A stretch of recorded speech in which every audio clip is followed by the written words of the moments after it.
How did you sleep last night? Did you wake up feeling refreshed?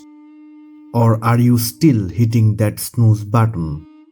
We spend about a third of our entire lives sleeping. That is a huge amount of time. Imagine if you could turn all those hours of sleep into an act of worship.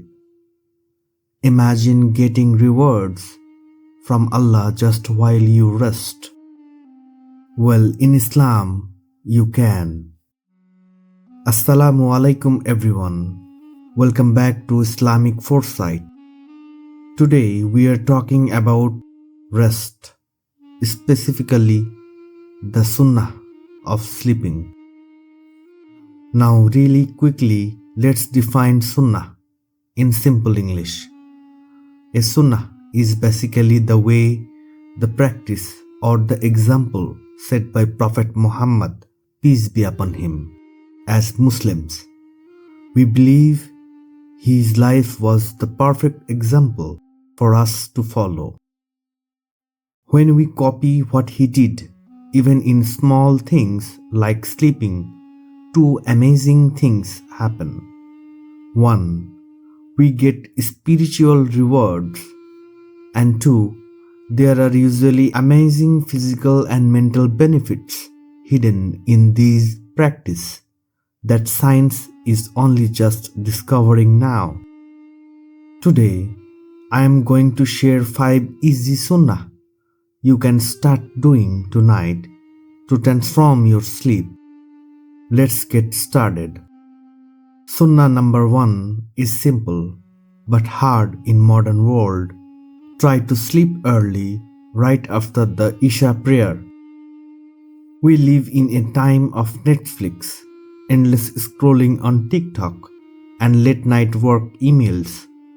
But the Prophet Muhammad, peace be upon him, disliked sleeping before Isha Prayer and disliked taking usually after it. Why? Because the night is meant for rest, so you can wake up energized for Fajr prayer the next morning. If you stay up until 2 a.m. watching shows, how likely are you wake up for Fajr with focus? Probably not very likely. The practical tip here is to set a digital curfew. Try to put your phone away 30 minutes before you want to sleep. It helps your brain wind down and makes following this sunnah much easier. Sunnah number 2 is to make wudu before getting into bed, just like wudu you make for prayer. There is a beautiful hadith in Sahih Bukhari where the Prophet said, whenever you go to bed, perform wudu like that for the prayer. Why do we do this? Sleep is sometimes called a minor death in Islam. When we sleep, our souls partially departed. Going to sleep in a state of physical purity. It means if anything happens to us during the night, we returned to Allah in a state of cleanness.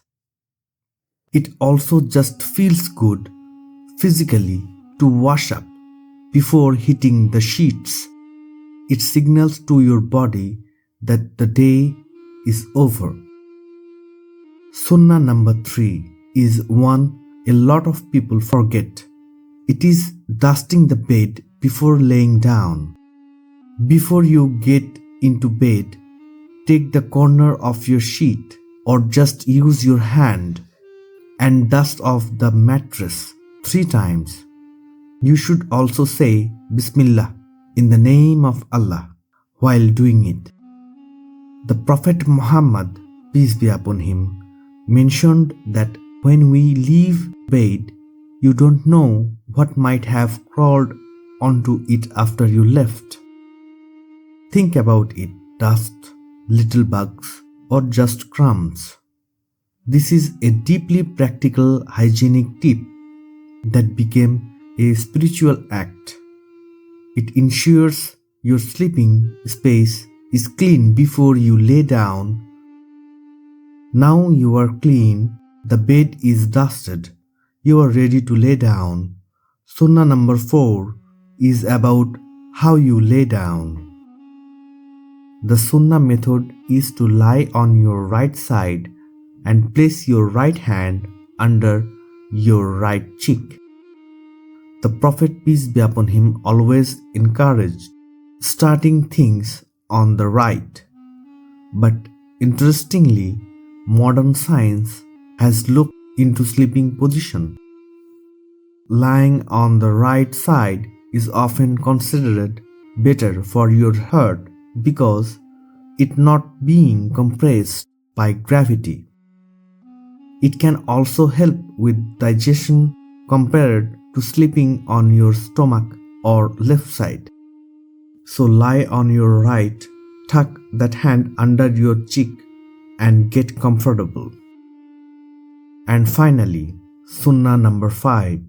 This is perhaps most powerful one for having a peaceful nightmare-free sleep. It's building your spiritual shield. Before sleeping, cup your hands together like you are asking for dua. Then recite the last 3 chapters of the Quran, Surah Al-Ikhlas, Surah Al-Falaq, and Surah An-Nas.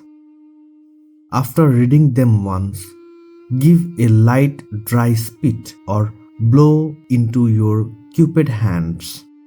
Then wipe your hands over as much of your body as you can reach, starting from your head and face and going down. The Sunnah is to repeat this whole process 3 times. Think of this as putting on invisible armor before you enter the world of dreams.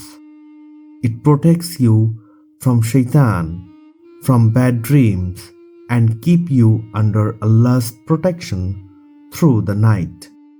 If you struggle with anxiety before bed, this is incredibly calming. So, there you have it, 5 beautiful sunnahs of sleeping. 1. Sleeping early after Isha. 2. Making wudu. 3. Dusting the bed. 4. Sleeping on your right side. 5. Reciting the protective surahs and wiping your body. Now don't feel overwhelmed. You don't have to start doing all 5 perfectly tonight. Islam is about gradual process. Maybe tonight just try to remember to dust the bed and sleep on your right side. Once that becomes a habit, try adding the wudu. By turning your sleep into a sunnah act, you aren't just resting your body, you are nourishing your soul. Which of these sunnahs do you already do, or which one are you going to try? Let me know down in the comments below. If you found this video helpful, please give it a thumbs up and subscribe so you don't miss future videos on how to bring these beautiful Islamic practices into our modern lives. Sleep well, and until next time, Assalamu alaikum. May Allah bless us all. Thank you so much.